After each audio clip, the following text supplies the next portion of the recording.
Welcome to Earthly Organic Naturals, where nature's remedies are at your fingertips.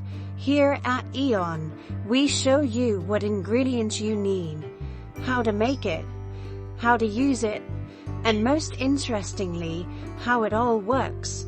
So join us as we discover ways to heal that have been around longer than you've been alive.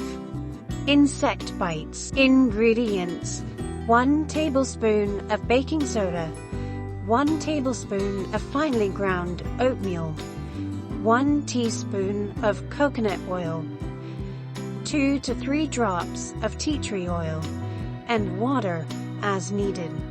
Instructions: in a small bowl, combine the baking soda, finely ground oatmeal, and coconut oil. Add the tea tree oil and slowly mix it while adding a few drops of water at a time. You want a thick paste. How to use it: apply the paste directly to the insect bite. Wean this on for 10 to 15 minutes, then rinse it off with warm water.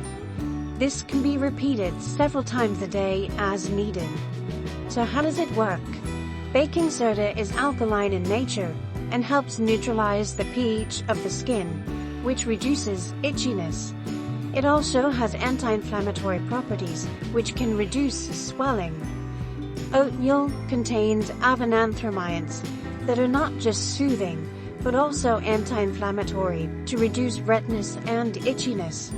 Coconut oil has lauric acid, which is an antimicrobial that helps keep the area clean, as well as reduces swelling due to its anti-inflammatory properties.